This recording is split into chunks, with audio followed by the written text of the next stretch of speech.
tarde a todos, os amigos. Sejam muito bem-vindos à nossa aula de hoje do livro A Gênese. Eu sempre costumo começar nossas aulas com uma frase, hoje eu trouxe a de Albert Einstein, que fala: há uma força motriz mais poderosa que o vapor, a eletricidade e a energia atômica, que é a vontade. A vontade é a nossa potência, né? Nós vamos ver ao longo da aula onde a gente encaixa essa frase.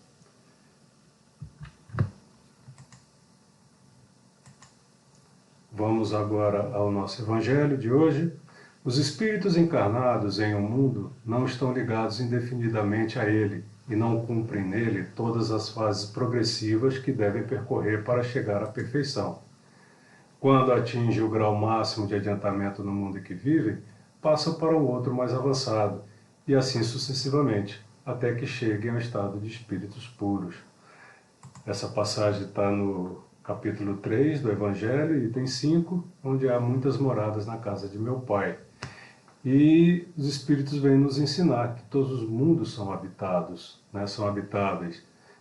Depende das condições de cada um, né, e vamos evoluindo para mundos mais evoluídos, mais sutis, que possam receber corpos mais sutis, né? Assim como o nosso mundo é um mundo ainda saindo de uma fase de provas e expiações, ainda muito material, mas a proporção que evoluímos dentro da nossa moralidade e intelectualidade, vamos alçando novos mundos, né?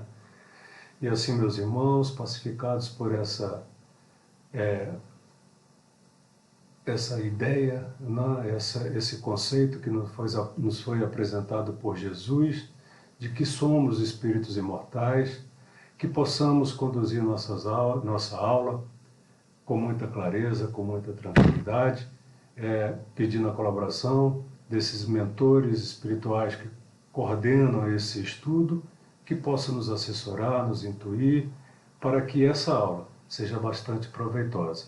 Agradecemos também a nossa doce irmã Maria Angélica pela oportunidade que nos dá. Que assim seja, graças a Deus. Bom, meus irmãos, a aula de hoje nós teremos 2 capítulos. O capítulo 8, Teorias sobre a Formação da Terra, e o capítulo 9, Revoluções do Globo, né? Lembrando da aula passada, né, o nosso planeta tem aproximadamente 4 bilhões e 600 milhões de anos. Pode parecer muito, mas ainda é pouco em relação à vida que a Terra terá, né, na sua jornada pelo espaço. Estamos na maturidade ainda. Ainda não atingimos a maturidade, o planeta ainda está em formação. E é isso que nós vamos estudar na aula de hoje, né? Antes disso, vamos ver algumas teorias sobre a formação da Terra. E essas teorias foram trazidas à época de Kardec. Ele nos apresenta 2 teorias científicas e uma teoria baseada em passagens bíblicas, né? A primeira científica seria a teoria da projeção. Essa teoria foi trazida por Georges-Louis Leclerc, conde de Buffon, que viveu entre 1707 e 1778. Ele era um renomado cientista na época. De todas as teorias da origem da Terra, que alcançou a maior destaque naqueles tempos é a de Buffon, pela posição que ele desfrutava no mundo sábio. Ele era muito admirado, né? Era uma pessoa que trazia bastante fundamento e trazia bastante estudos. Ele era bastante respeitado na época.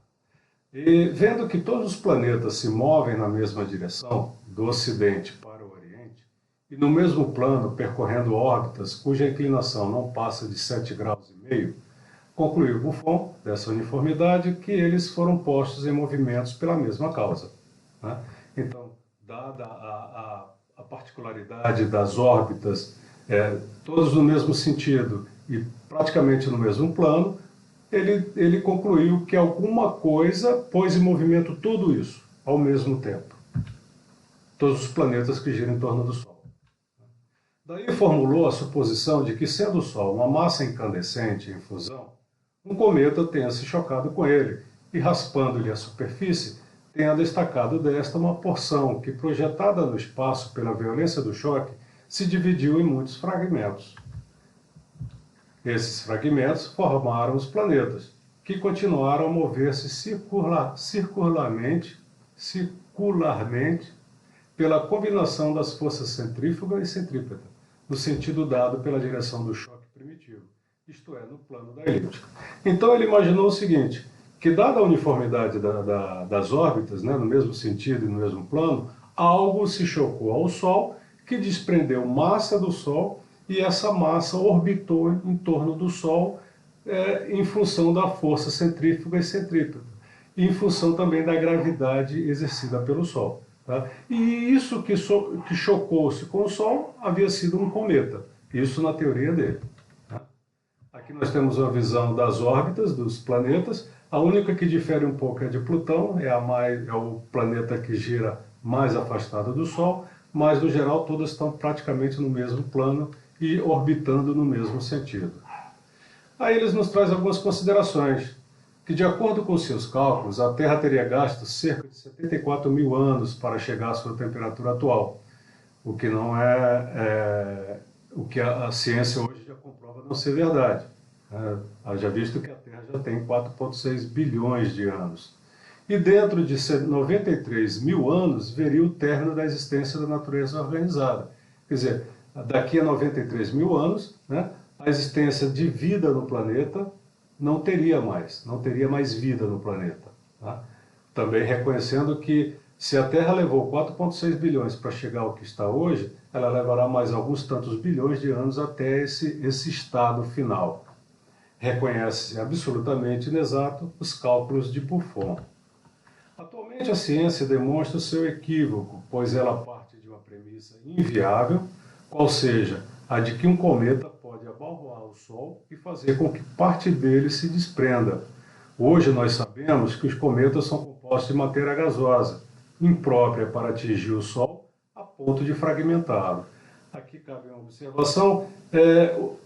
Já sabemos a natureza dos cometas, já sabemos de como eles são constituídos, isso em matéria gasosa e gelo, partículas, né? Ele não é uma matéria sólida, bruta, são vários fragmentos. E caso venha a acontecer, né, a força atrativa do Sol, a sua gravidade é tão intensa que iria absorver esse cometa. E o impacto desse cometa com o Sol não provocaria nenhum dano ao Sol, tendo visto o tamanho do Sol. É muito maior do que um cometa. Né? A teoria da condensação. A teoria da condensação da matéria cósmica é que hoje recebe aprovação por parte da ciência, assim como a teoria da projeção aceita o estado primitivo do globo, de incandescência, até a formação de uma crosta sólida pelo seu resfriamento, a existência de um fogo central e o aparecimento da vida orgânica, logo que a temperatura se tornou possível. Nós estudamos isso na aula passada. Difere da de Buffon, dentre outras coisas, por não endossar a ideia de ter matéria cósmica que a formou, surgido de um choque de um cometa com o Sol. Essa é a única diferença. A de Buffon parte da premissa de que matéria chocou-se com o Sol, né? E essa não, é uma nebulosa que se condensou e formou o planeta Terra. A teoria da incrustação. Essa teoria é a teoria que traz narrativas bíblicas, né? Apenas para não deixar de mencioná-la, falamos dessa teoria que nada tem de científica, entretanto, seduziu algumas pessoas à época. Né? Foi um simples camponês, Michel de Figaner, quem apresentou, nos ensinando que a Terra não é senão um planeta incrustativo, muito moderno, de materiais muito antigos. E aí ele fala que após o arrebatamento do planeta desconhecido, quer dizer, a Terra originariamente, né, que chegara a uma maturidade ou de harmonia com o que existiu no lugar que hoje ocupamos, a alma desse planeta original, né, ele já chama de Terra, recebeu ordem de reunir seus satélites. Esse planeta tinha 5 satélites, né, para formar a Terra atual, segundo as regras do processo tudo e todo, tudo e tudo. Apenas 4 desses astros concordaram. Só a Lua persistiu na sua autonomia, visto que também os globos têm o seu livre-arbítrio. Essa foi a ideia dele, porque a Lua não foi agregada ao nosso planeta. Para acontecer essa fusão, a alma da Terra disparou aos satélites um raio magnético atrativo, que pôs em estado cataléptico todo o mobiliário vegetal, animal e hominal, que eles possuíam e que trouxeram para a comunidade. Praticada a soldadura, quer dizer, depois dessa junção desse planeta original com esses 4 satélites, as águas se escoaram para os vazios que a existência da Lua deixara. As atmosferas se fundiram e começou a despertar o germe que estavam em catalepsia, quer dizer, todo vegetal, todo animal despertou. Né? O homem foi o último a ser despertado e se viu cercado de luxuriante vegetação do paraíso terrestre e dos animais que pastavam em paz ao seu derredor. Tudo isso se podia fazer em 6 dias, com obreiros tão poderosos como os que Deus encarregara da tarefa. Quer dizer, ele buscou da Bíblia bastante informações e compôs essa teoria. Tá? É uma teoria sem fundamento científico, mas que traz algumas alegorias bastante interessantes. Por exemplo, esses 4 satélites que se juntaram à Terra, cada um deles trouxe uma etnia. Um trouxe a etnia amarela, o outro a etnia branca, o outro a etnia vermelha e outra etnia negra. Quer dizer, foi uma forma de justificar essa variedade, né, hominal existente sobre a face da Terra e a diversidade também dos animais existentes. Né? Mas é uma teoria basicamente calcada em ensinamentos bíblicos e sem nenhum fundamento científico. E como toda teoria que não tem base científica, ela acaba caindo por terra. Atualmente, a teoria mais aceita perante a classe científica é a de que o planeta teria sua formação a partir do agrupamento de poeira cósmica. Logo depois, houve um aquecimento promovido por grandes reações químicas. Essa junção formou corpos maiores devido à gravidade. A gravidade existente atraiu alguns gases, formando assim uma espécie de atmosfera primitiva. Isso nós vimos na aula passada. Alma da Terra. Já que esse camponês citou a alma da Terra na teoria da incrustação, vamos entender o que nós podemos falar sobre a alma da Terra, o que viria a ser a alma da Terra no nosso entendimento espírita. Né? Por alma da Terra, podemos entender mais racionalmente como a coletividade dos espíritos incumbidos da elaboração e da direção de seus elementos constitutivos, o que já supõe certo grau de desenvolvimento intelectual, ou melhor ainda, o espírito a quem está confiada a alta direção dos destinos morais e do progresso de seus habitantes. Missão somente pode ser atribuída ao eminente superior em sabedoria. E nós vamos buscar no livro A Caminho da Luz, de Emmanuel, psicografado por Chico Xavier, que Jesus recebeu do Pai a incumbência de coordenar, desde a formação do planeta Terra ao recebimento das almas aqui encarnadas e a condução de todo esse processo evolutivo. Né? Isso é bastante interessante porque sabendo que nós somos imortais, um dia chegaremos a essa perfeição e um dia herdaremos também do Pai essa responsabilidade da construção de planetas. Um dia seremos um Cristo. Né? Por isso que é tão importante a gente estudar a Gênesis, porque a gente vai buscando base de como tudo isso se processa, e lá na frente nós vamos lembrar da aula da Gênesis. Poxa, eu aprendi lá como é a constituição de um novo planeta, como ele se organiza, e vamos entender a paciência do Cristo conosco. Né? Todo esse processo lento de evolução. Né? É muito amor para poder sustentar tudo isso. Né? E aí a gente volta à nossa frase inicial, é a vontade. Uma das maiores potências do espírito é a vontade de trabalhar no amor do Pai. E esse Cristo nos abraça sempre, estamos sempre protegidos por Ele. Creiam nisso, Jesus está sempre a nos proteger para o melhor de cada um de nós. Bom, agora passamos ao capítulo 9 e vamos falar sobre revoluções gerais ou parciais do planeta Terra. Os períodos geológicos marcaram as fases do aspecto geral do globo, em consequência das suas transformações. Aula passada. Né? Mas com exceção do período diluviano, que também falamos na aula passada, que se caracterizou por uma ação repentina, Todos os outros transcorreram lentamente, sem transições bruscas. Passados longos anos, essas transições foram acontecendo, com exceção do período diluviano, que foi brusco, aconteceu de repente. Durante todo o tempo que os elementos constitutivos do globo levaram para tomar suas posições definitivas, o que nós temos hoje, as mutações, quer dizer, as transformações, houveram de ser gerais em todo o planeta. Uma vez consolidada a base, né, só se devem ter produzido modificações parciais na superfície, quer dizer, em alguns pontos isolados do planeta, e não geral, como aconteceu na sua evolução ao que temos hoje. Aqui uma imagem fantástica da ação do vento na erosão, formando belíssimas paisagens, obra de Deus. Bom, e um desses elementos foi o fogo, né?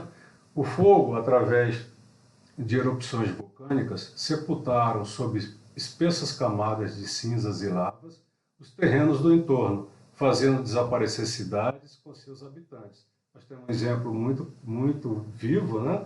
O vulcão Vesúvio, que soterrou uma cidade inteira, né? E alterando toda a paisagem da região. Ou terremotos, né? Ou levantamentos da crosta sólida. Quer dizer, os terremotos os vulcões provocam esses terremotos por conta das pressões internas para a sua erupção, né? Que impeliram as águas para as regiões mais baixas ou o afundamento em maior ou menor extensão dessa mesma crosta, para onde as águas se precipitaram, deixando em seco outros lugares. Quer dizer, essa movimentação do solo, da crosta, faz com que as águas percorram e vão às regiões mais baixas. Onde antes havia um lago ou um rio, esse curso desse rio ou esse lago é desviado para outro lugar, por conta dessas alterações na elevação ou no rebaixamento da crosta, né? Aqui a imagem de um vulcão em erupção, transformando uma ilha, ampliando ela, mudando radicalmente a paisagem, e de novo, em pontos isolados, e não em todo o planeta. A água, outro elemento, né? Quanto à água, essa atuou produzindo ou a erupção ou a retirada do mar, ou desmoronamentos que, interceptando as correntes líquidas, formaram lagos, ou transbordamentos e inundações, ou, enfim, aterro nas embocaduras dos rios. Esses aterros rechaçaram do mar, criaram novos territórios, tal a origem do delta dos grandes rios. E um exemplo desse, bastante grande, né, que nós conhecemos, é a ilha de Marajó, que é formada por elementos que foram carreados pelo rio Amazonas e depositados no seu desemboque junto ao mar, né? Formando essa ilha maior e várias outras ilhas, um arquipélago de ilhas naquela região. Outra ação da água seriam os tsunamis, né?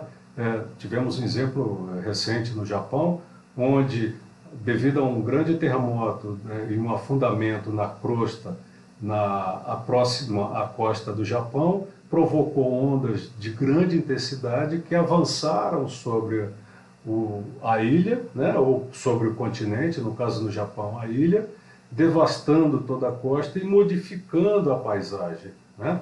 Isso é muito comum ainda nos dias de hoje, mas são sempre pontos isolados do planeta, e não uma tsunami em todo o planeta, e não um vulcão em todo o planeta, e não um terremoto em todo o planeta, e sim em pontos isolados, devido à formação geológica das crostas, que formam várias placas tectônicas, e o choque dessas placas provocam terremotos.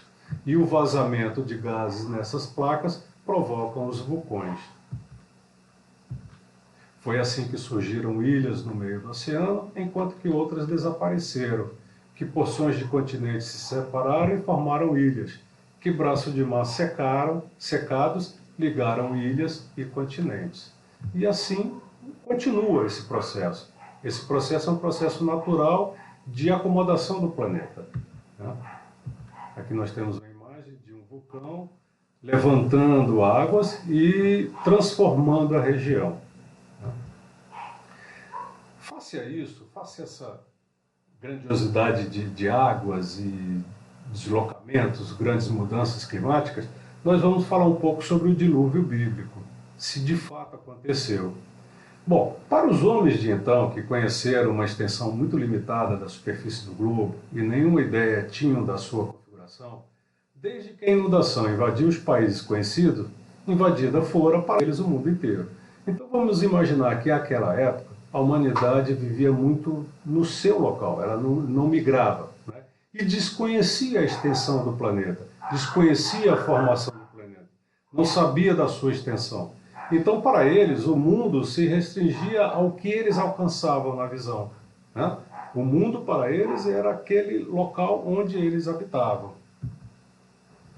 Se essa crença aditarmos a forma imaginosa e hiperbólica da descrição, forma peculiar ao estilo oriental, já não nos surpreenderá o exagero da narração bíblica, né?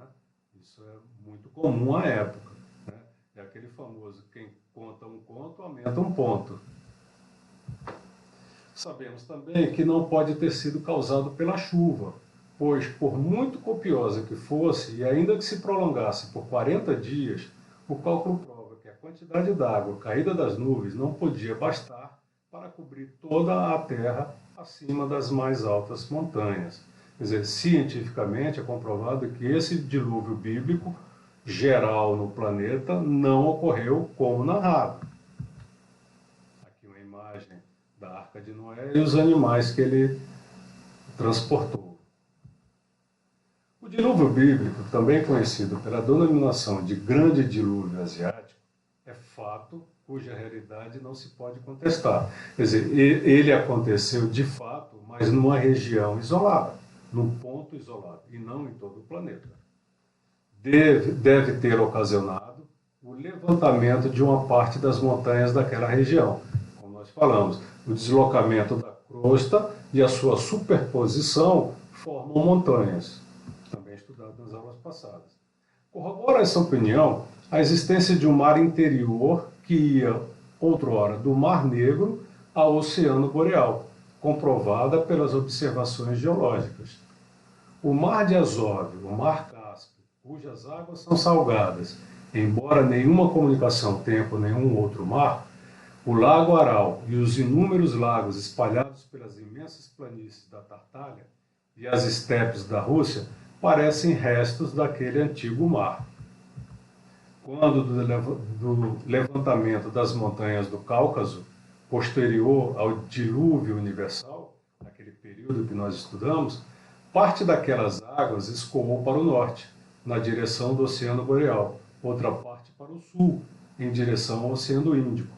Estas inundaram e devastaram precisamente a Mesopotâmia e toda a região que habitaram os antepassados do povo hebreu. Quer dizer, aquela região de onde surgiu a narrativa, essa narrativa bíblica. Aqui nós temos um mapa que mostra exatamente aonde deveria existir esse oceano que interligava o Oceano Índico ao Mar do Norte. Tá? Nós temos aqui o Mar Negro, tá? O Mediterrâneo, tá? O Mar Cáspio, tem águas salgadas, e o levantamento do Cáucaso, que fica mais ou menos nessa região aqui, provocou o deslocamento das águas tanto para o norte quanto para o sul e formando alguns lagos e interrompendo essa ligação, né?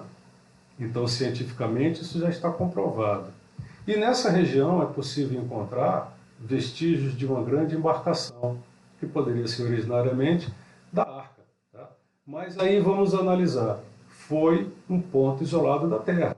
Ele não poderia transportar aí todos os animais existentes na face da Terra. Se houver acontecido, seriam somente animais daquela região, né? E por ser uma região muito árida, é muito pobre em espécies animais.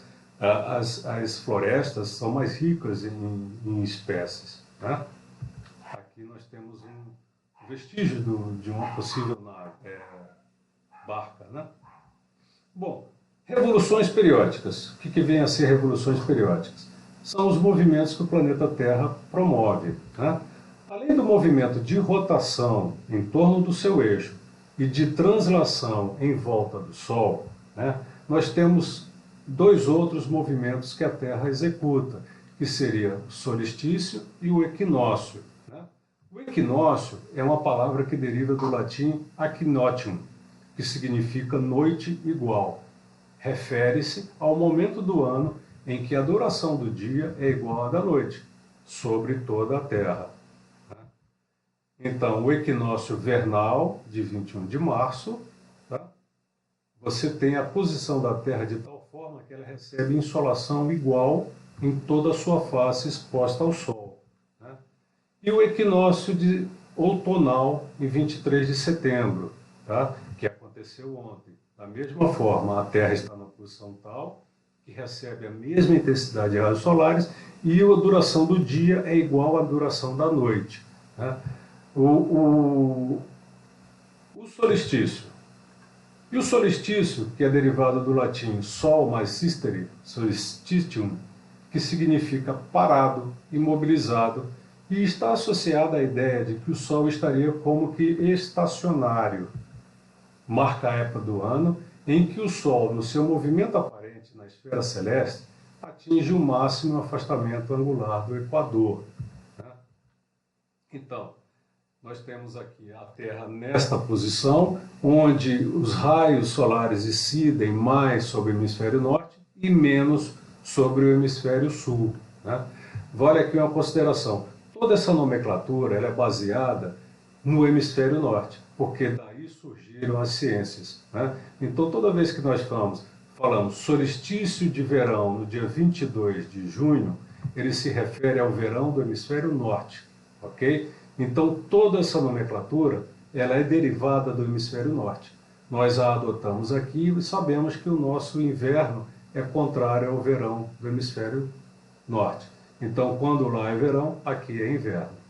No hemisfério norte, né? E de inverno no hemisfério sul, quando o Sol alcança sua declinação norte, de 23,27 graus. E o solstício de inverno, no dia 21 de 12, no hemisfério norte, e de verão no hemisfério sul, quando o Sol alcança sua máxima declinação sul, 23,27 graus.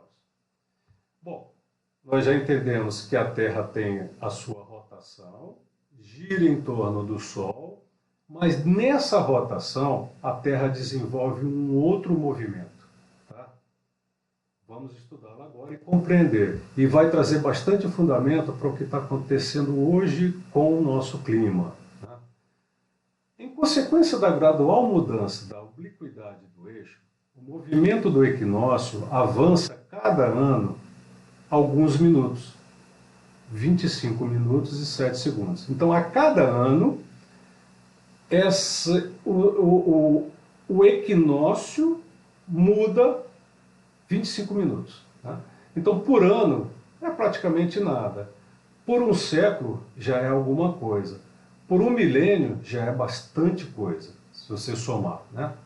A precessão, e esse avanço se deu o nome de precessão dos equinócios, do latim procedere, que significa caminhar para diante.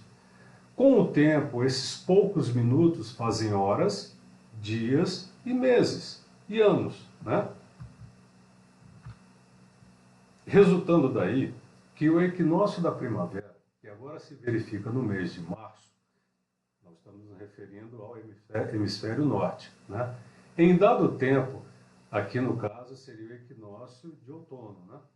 Em dado tempo, se verificará em fevereiro, depois em janeiro, depois em dezembro. O que vai acontecer? Aqui no hemisfério sul, que hoje o verão é em dezembro, daqui a alguns milênios de anos, esse verão será em junho. E no hemisfério norte, o oposto, será inverno. Então vão se alternar, de acordo com o calendário mensal, as estações. Tá? Ocasionando assim o deslocamento das estações, até que as estações se encontrarão de novo no estado atual, o que se dará ao cabo de 25.868 anos, para recomeçar indefinidamente a mesma revolução. Quer dizer, se hoje o verão é em dezembro, nosso, tá? Daqui a 12.800 anos, aproximadamente, o nosso verão será em junho. E daqui a mais 2.800 anos ele voltará a dezembro. Ele é cíclico, né? Então as estações vão se alternando ao longo dos milênios. O ciclo completo é 25.868 anos. Interessante que os maias já sabiam disso. Tanto que o calendário maia, que todos acreditavam o fim do mundo em 2012, na verdade era o fim de um ciclo de 25.868 anos e o início de outro ciclo, né? E não o fim do mundo, era o término de um ciclo e o início de outro. Então estamos iniciando um outro ciclo. Daqui a 12.800 anos, o nosso verão estará em junho.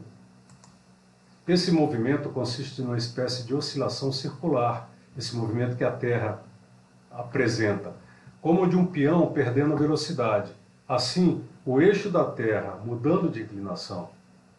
O eixo da inclinação da Terra é de 23,5 graus, um valor não muito elevado, o que explica o fato de esse movimento ser relativamente lento, tornando quase imperceptível para nós. Esse movimento é como o do peão caindo. Alguém já viu um peão caindo? Quando você lança o peão, ele gira firme, de repente ele começa a perder velocidade e como se ele estivesse tombando e girando. É esse o movimento. Só que um ciclo inteiro dele dura 28.800 anos. Quer dizer, é muito lento esse movimento, é imperceptível. Tá? Desses movimentos cônicos do eixo, né, resulta que os polos da Terra não olham constantemente o mesmo ponto do Sol. É claro, se a Terra hoje está nessa inclinação, e daqui a 12.000 está nessa inclinação, o que eu vou ver de estrela do norte é completamente diferente a cada 12.000 anos. Tá? Aqui temos um desenho que mostra esse movimento, dá para entender como ele opera. Né? Nós estamos vendo, ele vai descrever um cone, através desse eixo branco que circula a Terra, e forma esse cone vermelho. Então, para ele formar todo esse círculo do cone, ele demora 12.868 anos. Ok? O que isso provoca? Provoca que em determinado momento a linha do Equador, no que diz respeito à temperatura, vai mudar. Da mesma forma, os polos vão mudar de local. Essas são as consequências. O aquecimento e o resfriamento alternado dos polos e, por conseguinte, a fusão dos gelos polares durante a metade do período de 25.868 anos e a nova formação deles durante a outra metade desse período. Então, se hoje o nosso Polo Norte está onde está, daqui a 12.000 anos ele estará em outra posição.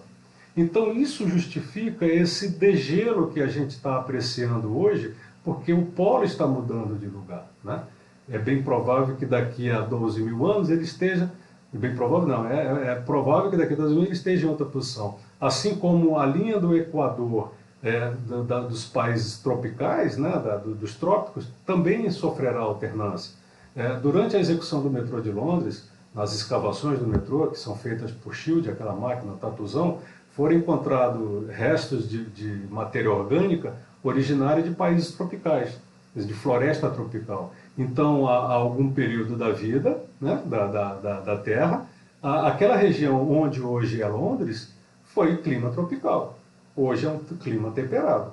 Então, essa alternância provoca essa modificação da vegetação, do clima em todo o planeta. Né? E isso resulta daí não estarem os polos condenados a uma perpétua esterilidade. E outra consequência, o deslocamento gradativo do mar, fazendo invadir pouco a pouco umas terras e pode descoberto outras, para de novo as abandonar, voltando ao seu leito anterior. Esse movimento periódico, indefinidamente renovado, constituiria uma verdadeira maré universal de 25.868 anos. Né? Aí a gente vai dizer, ué, mas o homem não está interferindo no clima? Sim, o homem está interferindo no clima. Tá? O homem está interferindo bastante no clima. Mas todas essas interferências são localizadas e não gerais. Tá? Ele altera o clima quando numa cidade ele corta as árvores, asfalta as ruas, tá? Impermeabiliza todo o solo, toda a água que seria captada por aquele terreno vai escoar para um rio e vai transbordar esse rio, alterando a região. Seria uma alteração localizada. Uma grande concentração de fábricas emitindo gases, você vai diminuir a insolação, vai contaminar os vegetais, vai contaminar os seres humanos ali habitados, vai alterar a genética, vai modificar localizadamente, mas não ao ponto do que está acontecendo em função dessa inclinação da Terra. É fundamental que não percamos o foco de combater todo o mal que todo o desregramento, toda a poluição provoca no nosso querido planeta. Precisamos cuidar dele. Aliás, Kardec trouxe uma noção de ecologia já à sua época, quando nos falou que somos imortais e que reencarnaremos na Terra. Então precisamos ter essa consciência de que estamos deixando um planeta para voltarmos a habitar nele. Então, que planeta estamos deixando para o nosso futuro? Né? Que tipo de vida vamos querer quando reencarnarmos no futuro? Precisamos pensar bastante nisso. Cataclismos futuros. As grandes comoções à época do resfriamento da crosta da Terra foram diminuindo a proporção que a crosta se consolidava. Muitos vulcões já estão extintos, ainda poderão produzir-se perturbações locais por efeito de novas erupções e inundações repentinas de algumas regiões, como já vimos. Né? Poderão do mar surgir ilhas, outras serem tragadas, mas passou o tempo dos cataclismos gerais, como os que marcaram os grandes períodos geológicos. A Terra adquiriu uma estabilidade que coloca o gênero humano ao abrigo das perturbações gerais, a menos que intervenham causas desconhecidas, a ela estranhas, e que de modo nenhum se possa prever. Um grande cataclisma desse que poderia acontecer é uma guerra nuclear. Alteraria radicalmente todo o planeta. Tinha um grande impacto, onde a vida humana poderia ser praticamente extinta e toda a vida vegetal e animal também, já comprovado pela ciência.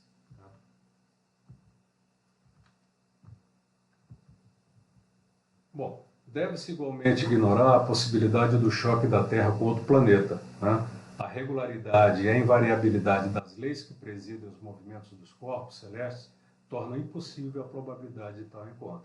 E aí a gente volta de novo àquela frase inicial. É a vontade do Pai, é o amor do Pai que sustenta todas essas leis universais, então, que faz com que não seja nada caótico, e sim tudo dentro de uma concepção, de uma construção e de uma evolução. Então, impossível acontecer do choque.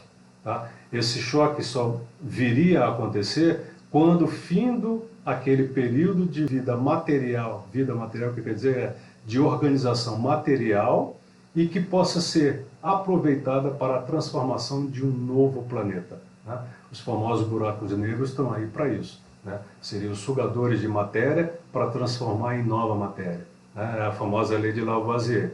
Nada se perde, tudo se transforma. A Terra, no entanto, terá um fim. Quando, como, isso ainda permanece no domínio das conjecturas. Mas visto está ainda longe da perfeição que pode alcançar e da vetustez que lhe indicaria o declínio, nós, habitantes atuais, podemos estar certos de que não se dará por agora, nem por daqui a alguns milhares de anos. Tá?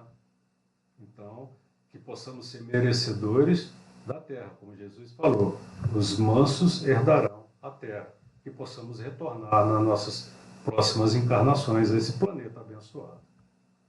Fisicamente, a Terra teve as convulsões da sua infância, entrou num período de relativa estabilidade, do progresso pacífico que se efetua pelo regular retorno dos mesmos fenômenos físicos e pelo concurso inteligente do homem.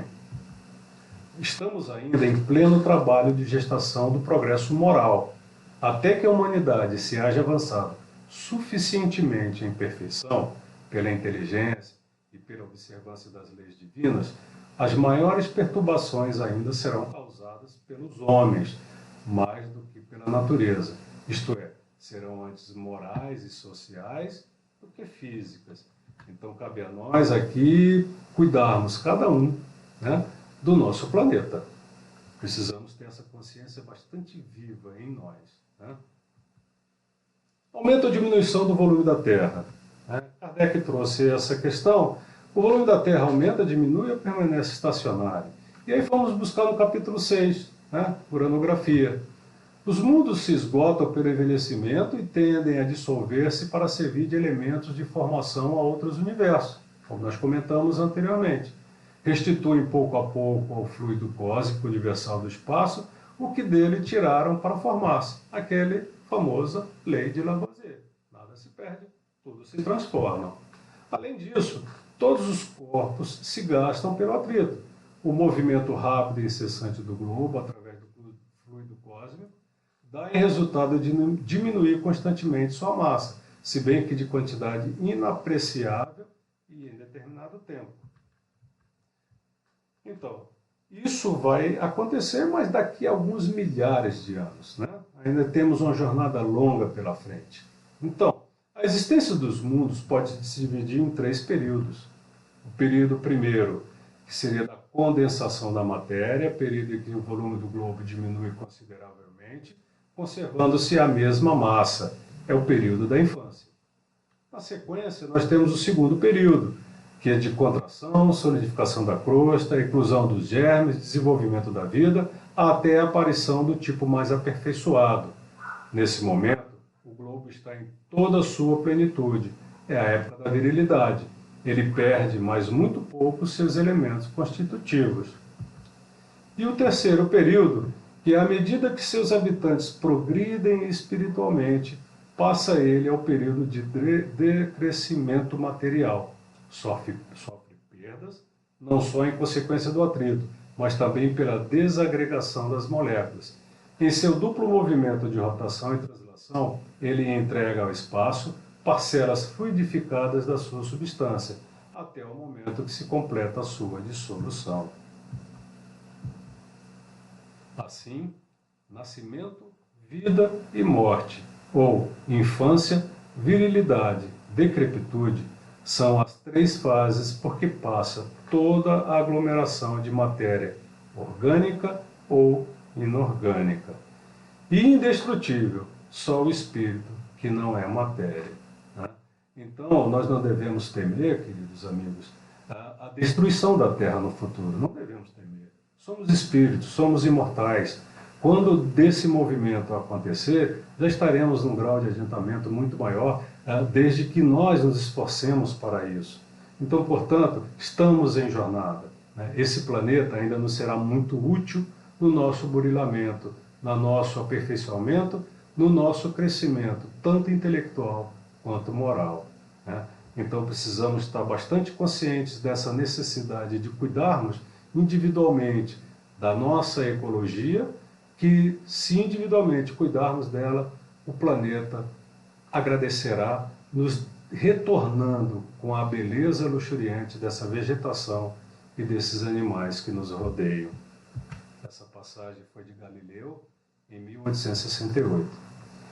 E assim, queridos amigos, nós encerramos a nossa aula de hoje e vamos nos preparar para a próxima aula estudando esse capítulo que será a Gênese orgânica, bastante interessante. Estudem para, caso tenha alguma dúvida, possam tirá-las na próxima aula. E agora nós vamos encerrar e vamos estar aberto no chat para alguns questionamentos, algumas dúvidas ou qualquer contribuição que possa surgir, que possa partir de vocês. É sempre muito importante essa participação, onde cada um traz um pouco do seu conhecimento e agrega um conhecimento geral. E agradecidos por essa oportunidade abençoada que nos foi dada desse momento, te pedimos, ó Pai, permissão para encerrarmos mais essa aula. Graças a Deus.